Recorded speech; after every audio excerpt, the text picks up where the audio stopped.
Salut à tous et à toutes, je suis Angel, ça vous le savez déjà, bienvenue dans cette toute nouvelle critique, je suis en compagnie de Raven Souls. J'espère que vous allez bien. Ils vont bien les gens, Bah, ils vont très bien. j'espère. Nous aussi on va très bien, maintenant on va mieux. Là on va beaucoup mieux. Nous ne sommes pas chez moi, nous sommes en le temple de Raven. Exact.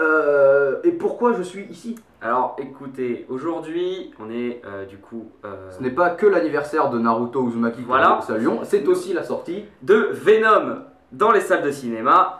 Et voilà. on est à chaud, on vient juste d'aller le voir. Voilà, je pense qu'on est même rentré en speed pour pouvoir faire le truc parce que ce film déchire sa race. Non, ce film est un chef-d'œuvre. Donc on va expliquer, on va détailler un peu parce que si on se contente juste de dire ça, la vidéo est finie. Voilà, au revoir. La vidéo sera finie, elle fera 30 secondes, non. Voilà. Mais exact. non. Alors, donc le film, donc vous connaissez, enfin, ça n'a rien à voir avec l'origine de On va Venom. réexpliquer un peu une entreprise du nom de une industrie du nom de Life. Life Industry. Mais voilà, une industrie nommée Life a ramené donc d'une comète. Enfin, c'était dans une comète a ramené quelques échantillons de symbiotes. 4 pour être exact. Et donc Eddie Brock qui est notre héros. Pour faire juste une petite parenthèse, il n'y a aucun rapport avec Spider-Man et Marvel en général. La preuve, au tout début du film, il n'y a pas le logo du MCU, mais Marvel, en association avec Marvel. Et c'est l'ancienne intro qu'on avait avant. Exact. Voilà, avec juste donc juste pour mettre en clair, il n'y a aucun rapport avec ce qui s'est passé dans Infinity War, avec ce qui s'est passé avec Spider-Man Homecoming. Pourquoi je prends un accent anglais? Je sais pas. Rien, bref. Spider-Man Homecoming, tout ça, il n'y a aucun rapport, c'est vraiment un film basé sur Venom et on expliquera aussi pourquoi c'est bien que ça soit comme ça. D'accord. Alors, et donc du coup, Life décide, enfin le patron de Life, dont le nom nous a déjà échappé parce que ce méchant. Ouais, mec. Voilà. On reviendra quand c'est quand il est en symbiote. Hein. Oui, clairement. Voilà. Spoil. Par contre, on prévient. Voilà, il va y avoir des spoilers dans cette vidéo parce qu'on tient vraiment à le faire. Clairement, il y aura des spoils. La vidéo, on mettra spoil dans le titre. Voilà, il y aura des spoilers. Mais il y a des spoils. Alors, il décide, donc ce méchant décide d'utiliser les symbiotes afin de créer prochain stade de l'évolution humaine. Sur une autre planète. Voilà, ceux qui lisent des mangas et qui sont un peu intelligents savent quelles sont après les thématiques abordées sur ce genre de truc. Donc tout ce qui est contre le cancer, tout ça, tout ce qui est contre les maladies, pour vivre sur une autre planète plus sainement, tout ça. C'est le rêve du patron de Life Industries. Donc voilà. Tout simplement. Et donc notre héros Eddie Brock, qui est journaliste, enquête donc justement sur cette histoire et va se retrouver symbiotisé, pas parasité. Symbiotisé. Parce que le mot parasite dans le film n'est pas aimé. Venom n'aime pas va se faire symbiotiser par un symbiote qui s'appelle Venom. Exact. Pour préciser, comme on dit, il n'y a aucun rapport du coup avec tous les Spider-Man, tout ça. Et du coup, le nom Venom en fait est directement sur le nom associé au symbiote. Voilà, il est associé au symbiote. C'est son prénom. Voilà, il s'appelle Venom. Clairement, c'est son prénom. Il n'y a pas de Eddie Brock qui se dit bon, ben je vais m'appeler Venom. Je vais t'appeler Venom parce que, ou dans le feu de l'action, je vais me trouver un nom stylé. Parce que la scène avait besoin qu'on fasse ça. Exact. Là, c'est vraiment Venom et les autres symbiotes. Voilà, et les autres symbiotes, voilà. Donc, alors, pour commencer, déjà, on peut faire un gros big up à Tom Hardy, qui est à Venom ce que Hugh Jackman est à Wolverine. C'est lui. C'est clairement.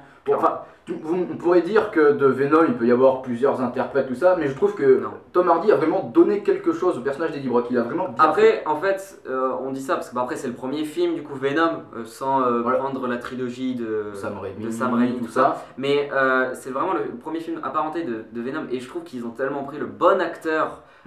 Tom Hardy se donne à fond dans le rôle. Ouais, et ça se voit. Et ça se voit clairement dans des scènes. Ouais, dans des scènes où tu te dis vraiment que quand il joue bien, parce que quand t'as une scène où tu dois te marrer, il te fait rire. Quand t'as une scène où tu dois avoir un peu d'empathie pour lui, t'as de l'empathie pour lui. Exact, parce que il joue super bien cet acteur. Un bon point clairement du film que je trouve énorme, c'est qu'il allie plusieurs thématiques, enfin plusieurs thèmes, l'humour. La violence, plusieurs styles plutôt.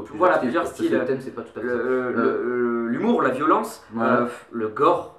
Dans certains. Alors le gore est pas vraiment. Enfin le gore t'est suggéré en fait. Le gore c'est pas dans le sens où il va. Où tu vas vraiment voir le truc avec les tripes étendues partout. C'est pas ce genre de film. Clairement non. Et dans l'horreur. Et ça c'est un point que je dois mettre clairement en premier point, c'est l'horreur du film. Il y a des scènes qui sont vraiment hard en fait, et que je ne vois vraiment pas dans un autre film Marvel que Venom. Après, des films Marvel, pas de Marvel Studios, mais des films Marvel qu'on pourrait faire ailleurs, comme Logan ou les trucs comme ça. Exact. Des films qui se démarquent vraiment des formules de films de super-héros. Moi, justement, moi, c'est un avis personnel parce que je commence à faire un peu une overdose de Marvel avec leur formule habituelle on met du fun, tout ça. Venom, je le casse dans la catégorie des films comme Logan ou comme le futur Spawn qui va sortir. J'espère que ça donnera quelque chose d'aussi bien. Voilà, que Logan, Spawn, tout ça. C'est-à-dire des films qui font un gros doigt à Marvel Studios avec leur formule habituelle. Exact. Que ça soit le fun et un peu d'action, tout ça. Et que Venom, c'est pour ça que vraiment Venom, moi personnellement, et lui aussi, m'a beaucoup plu parce que j'avais ressenti vraiment que ça faisait longtemps que j'avais pas vu un film comme ça. Et juste pour dire, le film en fait te met des références, mais pas Spider-Man. Eddie Brock. À Eddie Brock, à Venom et bon, et tout, il y a un peu tout l'univers. Mais on te fait des références au background d'Eddie Brock. Et au symbiote. On en reviendra plus tard. Mais... Par exemple, Eddie Brock, il y a une référence à Eddie Brock que ça vraiment. Enfin, même le début avec les astronautes, il y a Jameson. Donc le fils de J. Jonah Jameson, qui même dans les films de Sam Raimi, il y a une mention à J. Jonah Jameson et on dit qu'il est astronaute. Exact. Donc donc on peut dire qu'il y a J. Jonah Jameson qui a le bugle, tout ça. Et on peut se dire que même à partir de là, Eddie Brock a été renvoyé, on dit qu'il a été renvoyé du Daily Bugle. Parce que dans les comics et tout, Eddie Brock faisait des articles fake. Et en plus, on dit à un certain moment qu'il a été viré de New York, du Daily Bugle, pour s'installer à San Francisco avec sa femme Annie Wang. Annie, tout simplement. On va l'appeler Annie, ça va être très simple. Qui est très bien intégré d'ailleurs dans le film et dans l'histoire d'Eddie Brock. Et même celle de Venom. Venom. Et d'ailleurs, ça, je trouve vraiment que ça m'a. D'ailleurs, le rapport, parce qu'on peut en parler, le rapport Eddie-Venom. Et juste. Alors au début ils s'entendent pas, mais après à la fin ils arrivent à s'entendre. Le truc c'est qu'en fait Venom il arrive à avoir un côté ultra psychologique pour Eddie. Pour Eddie Brock il arrive à avoir un côté très psychologique, très je vais t'aider, à la fin bien sûr. Et d'ailleurs ce point là je peux me permettre de rebondir. Vas-y. Le rapport Eddie-Venom, alors ça c'est une référence parce que c'est un animé que j'adore, c'est mon animé préféré, mais le rapport Eddie-Venom m'a vachement fait penser, même j'ai dit dans le film, c'est que ça fait Parasite, ça fait Shinichi Migi. Exact. Parce que t'as donc le gars. Alors Shinichi et Eddie Brock, c'est pas du tout les mêmes personnages, hein, dites pas ça. Le rapport entre ces deux, donc à savoir donc un parasite pour Venom, qui pense qu'à sa propre survie, parce qu'au début du film Venom c'est ça. Ah oui, vraiment au début Venom, en fait il part dans le concept de aller chercher ses amis, c'est un peu ça l'histoire, le background de l'histoire et ça, c'est aller chercher du coup les autres espèces de symbiotes pour pouvoir coloniser la Terre. Tout ça. Voilà. Et du coup, donc Venom, pour moi vraiment ça me fait penser à Migi Shinichi, parce que comme dans Parasite, le symbiote pense vraiment qu'à sa propre survie. Clairement. Et l'autre, lui il subit ça, alors que lui il essaie de bien faire, et au fur et à mesure de l'histoire, ça avance et... ça, comme dans Parasite, donc avec Migi ou ça, il trouve de l'intérêt chez les humains. Exact. Et Venom le dit, donc la scène où il escalade la truc et Caprice, mais là c'est probablement une des meilleures scènes du film, il fait je trouve ce monde intéressant, il prouve, et finalement il dit même je vais aller contre mes potes parce que c'est pas vraiment le chemin à suivre. Parce que bon attention spoil, même si des gens pas mal spoil, mais spoil du coup de la scène, Eddie Brock... Attends, avant que tu commences, je tiens à dire que j'avais peur pour un point, c'est que donc ce Venom n'a rien à voir avec Spider-Man. Oui, clairement. Et si dans les comics Venom a les pouvoirs de Spider-Man, c'est parce que le symbiote c'est à assimiler les pouvoirs de Spider-Man. Dans le film, Venom n'a pas les pouvoirs de Spider-Man. Et donc je rebondis sur cette scène où on voit Venom, Eddie du coup, entrer dans un bâtiment où il travaillait avant en tant que journaliste. Là, il retourne le soir et il retrouve un de ses anciens amis qui travaille à l'accueil et bien sûr accompagné de Venom en soi. Et il lui demande s'il peut monter pour parler au gars, enfin au moins déposer un mot. Voilà, déposer un mot pour le chef, pour lui dire tiens on a des preuves contre Life Industries. Voilà. Pourquoi je prends des accents anglais? Je sais pas. Bon, on s'en fout. Et contre Life Industries. Et du coup, l'autre il lui dit non mec, c'est désolé, on peut pas. On peut pas rentrer. Et là, je t'adore, mais on peut pas. Venom, on peut monter. Et ils sortent. Et du coup, Eddie regarde la tour. Et là, t'as Venom qui lui dit tu veux monter? Et là, Eddie il comprend pas trop. Il fait Et là, la scène, tu vois Venom, tu vois juste Venom en train de courir. sur le truc. Qui m'a fait penser à une scène dans l'incroyable Hulk, oui. si je me trompe ouais, pas. Pas pour de l'abomination quand il est sur les. Voilà, exactement. Là c'est pareil. Il escalade le mur. Voilà. En fait, il plante et c'est vraiment il plante et il saute. Il saute.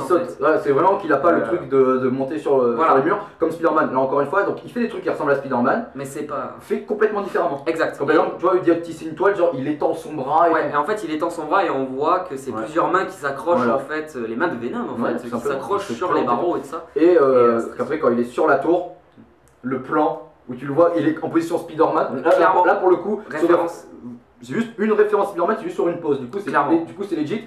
Et tu le vois, genre comme ça. Putain, moi, cette scène-là, elle aurait été encore magnifique. La pluie, un éclair, un hurlement. Alors là, ça aurait été ultra cliché.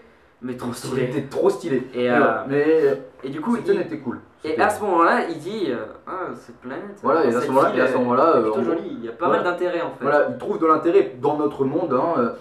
Voilà, et du coup, on a toujours dans cette thématique-là. Donc moi, quand le film a annoncé avec les symbiotes tout ça, je me suis dit, on va avoir ces thématiques-là, à savoir sur les humains, notre monde, qu'est-ce qu'on en fait, où est-ce qu'on va, tout ça. Le film l'aborde avec avec le méchant. Enfin, on peut dire Riot. Du coup, le méchant c'est Riot, du coup un symbiote qui a été ramené depuis grâce. On va dire monde symbiote. Oui, du monde des symbiotes parce qu'on ne connaît pas le. Parce qu'on sait pas encore. Et donc du coup, Riot, lui, il veut vraiment coloniser en fait. Voilà, coloniser la Terre. La Terre avec du coup ses amis symbiotes et tout ça. Et on se rend compte du coup que Venom lui n'est pas d'accord sur ce point. Pas d'accord parce que voilà. Et donc du coup va rester avec Eddie et Riot va se lier du coup avec plusieurs personnes au début. Ouais, et pour voyager d'une personne. D'ailleurs tu te demandes comment il a fait pour. Clairement. Par exemple parce qu'au début il était dans une officier de police, après il allait dans une vieille, puis dans une gamine, puis après dans le méchant. Ouais. Voilà. Et du coup il a voyagé et tout ça. Du coup il a voyagé. Tu te demandes d'ailleurs comment il a fait pour trouver le truc de Life alors qu'il connaissait rien. Bah si, je pense qu'il était connecté aux anciens, il savait connecté à la flic. Même la flic, comment la flic connaissait le truc. On n'en sait rien. Bon. On n'en sait rien. Et si, ils le disent, je suis en train d'en penser, au tout début du film, quand le vaisseau se crache et ça, elle a le logo Life Industries dans la main. Du coup elle y va. Bon après elle a pas regardé les cartes ou quoi, mais on s'en fout.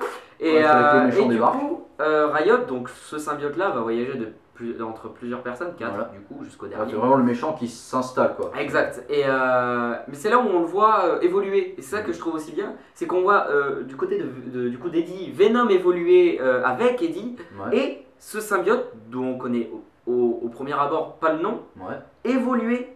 Mais Riot du coup évoluer, mais sur son propre chemin pour aller du coup jusqu'au patron de Life Industries. Voilà. Et c'était ça son plan vraiment, c'était pas de. Ouais, il tente de dire, parce qu'on comprend que les deux ont un objectif à terme. Exact. Ils ont un objectif à terme. Enfin, ils ont des objectifs différents, mais l'objectif immédiat est le même. Aller sur la planète. Aller sur la planète, sauf que Riot, lui, ce qu'il veut faire, c'est donc aller sur la planète et les ramener, alors que le gars de Life Industries veut aller sur la Terre et rester là-bas. Ouais, exact. Voilà. Et du coup, donc Riot, on comprend parfaitement qu'il se sert du gars comme d'un autre, puisqu'après il finit par prendre le dessus sur lui, pas comme Venom et Eddie qui eux arrivent à garder une certaine complicité. Ouais, osmose quoi. Une certaine osmose, ça veut dire genre. Ça d'ailleurs, c'est à la scène de fin, dans l'épilogue après le gros combat. Exact. Machin, ils sont en train de se dire donc tu fais pas de mal à ça, tu fais pas de mal à ci, à ça, à ça. Voilà, donc la scène. Je pense la scène dernière. On en parlera à la fin, mais. La dernière scène où on voit Venom pour vraiment dans la boutique, dans la boutique. Clairement. Voilà, où vraiment t'as compris que maintenant tiens-toi à carreau parce qu'il y a Venom qui traîne dans le coin. D'ailleurs, ultra bon point que je trouve, Venom. Bon, on l'a vu dans les trailers et les trailers et tout ça, mais dans les trailers ils montrent pas tout. Ouais. Et sans déconner, Venom. D'ailleurs, c'est notre petite crainte. Ouais. Moi perso, ça l'aurait pas dérangé. Qu'on le voie pas assez. Parce que on le voit pas, mais on l'entend. On sait qu'il est là. C'est parce que ce film a fait un truc encore une fois pour vraiment s'éloigner de Spider-Man. Venom a sa propre identité. Tu sais que j'ai envie de le faire. Manger. Voilà. Ouais, parce que cette scène. Ouais, d'ailleurs, c'est à ce moment-là, cette scène dans le resto où Tom Hardy déchire tout. Tom Hardy déchire tout sur le tournage. Si je dois assister à une seule scène de tournage du film, je veux assister à celle-là. Ouais, clairement, Tom Hardy se donne à fond et il se met tellement dans le rôle de Eddie Brock. Je trouve ça juste hallucinant. Et il joue le malade, le fou, mais à un point. Alors déjà, quand il jouait Bane dans The Dark Knight Rises, qui était pour moi très bien. Très cool. C'était pas mal, mais là Parce que d'ailleurs, il faut savoir que pour les. Personnellement, je suis encore sur le cul de ce film. Même pour les reboots de Wolverine, t'as Hugh Jackman, il a dit c'est Tom Hardy qui devrait le faire, tu vois. Mais Tom Hardy reste en Venom, reste en Eddie Brock, fais la suite du coup. Fais la suite du coup. Et est-ce qu'on peut parler de cette scène? On va en parler juste après. Je veux juste du coup finir sur les fondations de l'histoire du film et tout ça. Du coup, oui, il y a Eddie Brock va étudier, aura Venom, va commencer à se faire poursuivre par du coup Life Industry et avec une scène en moto qu'on voit dans le trailer aussi. Et qui est plus longue dans le film. Il se passe des trucs dans le film et tout. On voit vraiment que. Et qui est beaucoup plus stylé. C'est la scène qui te fait dire je veux un symbiote. Exact, clairement. Même avec tous les inconvénients qui va avec, à savoir que vraiment le symbiote, il a besoin de bouffer. Exact. Il a besoin de bouffer, sinon il bouffe. Et c'est ça en fait qui est drôle, c'est qu'à plusieurs moments on se dit putain, il va bouffer quelque chose, genre il va bouffer un chien. Il regarde un chien. Quand tu vois le chien, tu fais. Parce qu'à plusieurs moments t'as des plans sur des chiens et tout. Même le chat, ils ont un chat avec Annie, ils ont un chat, tu fais. À un moment donné, il va être en Venom, il va y avoir le chat, il va le bouffer. Et c'est ça en fait aussi qui nous surprend, c'est que, attention spoil, si on spoil depuis tout à l'heure, mais ouais, c'est clair. Mais spoil du coup sur une scène en particulier, la scène de la moto. À la fin, bon, Eddie. Ça c'est vraiment la scène là. Eddie a un accident, il fait pas gaffe, il a un accident et ça à cause d'une voiture qui le percute. Il est par terre et je reviens à l'horreur organique, sa jambe qui se remet en place. Ses membres qui se remettent et il se lève et c'est là où on voit Venom pour la première fois. En grand. On l'avait déjà vu avant, tu sais, sur quand il se regarde dans le reflet de la vitre là. Mais ça comptait pas parce qu'on l'avait. Scène vraiment. D'ailleurs, mise ultra cool, sur rien à dire qu'en gros le gars il comprend pas ce qu'il a, vraiment il sait pas. Et là, c'est vraiment mise en scène ultra cool. Il se transforme en Venom pour la première fois. Il a un mec du coup comme dans le trailer. Voilà, mais ça d'ailleurs il dit pas nous sommes Venom. Ouais, il dit pas nous sommes Venom et il dit pas œil, poumon, pancréas, il dit et pas tant de gourmandisme d'or, il dit autre chose. Ouais, il dit cœur. S'il dit pancréas, mais il dit. Ouais, il fait cœur, poumon, pancréas, un truc comme ça. Et il dit une autre phrase. D'ailleurs, j'ai pas compris la phrase. Moi aussi. J'ai pas compris la phrase. Mais c'est à peu près de ce style-là. Voilà. Et donc il commence à lécher le gars. Il commence à le lécher comme dans le trailer. Il commence à ouvrir la bouche comme dans le trailer. Et là, il y a un mec derrière qui lui tire au fusil à pompe, du coup, ce qui arrête Venom. Et il balance le mec, clairement. Il le balance. Et là, il se retourne. Et là, on s'est dit, il va l'éclater, il va soit lui mettre un gros transpercer, transpercer, faire quelque chose. Non, il bouffe la tête, clairement. Ouais, on te le fait. Et à ce moment-là, on s'est regardé et on a dit, donc Venom, clairement, il en a rien à foutre. Il en a complètement rien à foutre. On te fait comprendre que ce n'est pas un super héros. Voilà, c'est un Venom au même titre que Ghost Rider et ça aussi, je voulais mettre un point dessus, c'est que Venom, c'est pas du tout un nouveau super héros, même si à la fin Eddie lui dit ouais on va sauver le monde et tout ça. Même c'est même pas. Mais on va sauver le monde, mais ça reste quand même juste plus pour sauver son cul. Ouais voilà, sauver son cul que sauver. Vraiment le monde, clairement, parce que en fait il veut juste défoncer Riot parce que Riot il fait des conneries. Voilà, Riot il fait de la merde. Il a pas un bon point quoi. Ouais. Et donc du coup c'est pas un héros, et ça c'est quelque chose qu'il faut vraiment tenir compte, c'est que clairement c'est pas du tout, mais du tout un héros, il ne fait pas ce que ferait un héros, la preuve il mange la tête d'un mec, à plusieurs reprises même. Donc et non, à un moment où on s'y attend pas, la scène de fin du coup, et donc du coup à la fin ça envoie un combat très épique, très cool, mais un peu court mais épique. Un peu court, un peu court mais t'as ta dose. T'as ta dose. Ouais, exact. T'as ta dose, t'as des plans. Oui, il se déchire. D'un moment où t'as Riot qui réussit à absorber Venom. Du coup et grâce à Annie, ils réussissent à se séparer. Ouais, et c'est très bizarre d'ailleurs parce que cette scène, du coup ils sont fusionnés tous les deux. Au début, j'avais pas compris. D'ailleurs, il va falloir faire une deuxième prise parce que je ne plus avoir de temps sur la truc. On a bientôt fini de toute manière. Et du coup, où ils sont fusionnés et on a une nouvelle symbiote, on connaît pas. Un nouveau symbiote, c'est vraiment un truc. Donc voilà, et du coup, à la fin, une très belle scène. Mais ce film est juste extraordinaire. Si vous devez le voir, allez le foncer. J'ai même envie de dire. J'ai même pas envie d'expliquer la scène tellement elle est belle pour laisser le. Non, clairement, allez le voir, là on a spoilé. Allez le voir parce que. Mais on n'a pas tout spoilé. Restez jusqu'à pas la fin du générique parce que d'ailleurs le générique avant la scène post-générique est ultra beau. Ouais, le générique à la fin est très stylé. Ultra beau. Mais la scène post-G, on la spoil pas, allez voir le film. Allez voir le film parce que c'est une tuerie. Il vaut la peine. Il en vaut la peine. Et même si vous connaissez rien, vous allez comprendre parce que c'est un tout nouveau background. Voilà, c'est un nouveau background, vous n'avez pas besoin de voir des trucs avant. Non, clairement. Sur ce, n'hésitez pas à commenter, liker, à partager, à vous abonner à la chaîne. N'hésitez surtout pas à vous abonner à sa chaîne et allez le voir. Alors j'allais pas le dire, mais bisous tout le monde.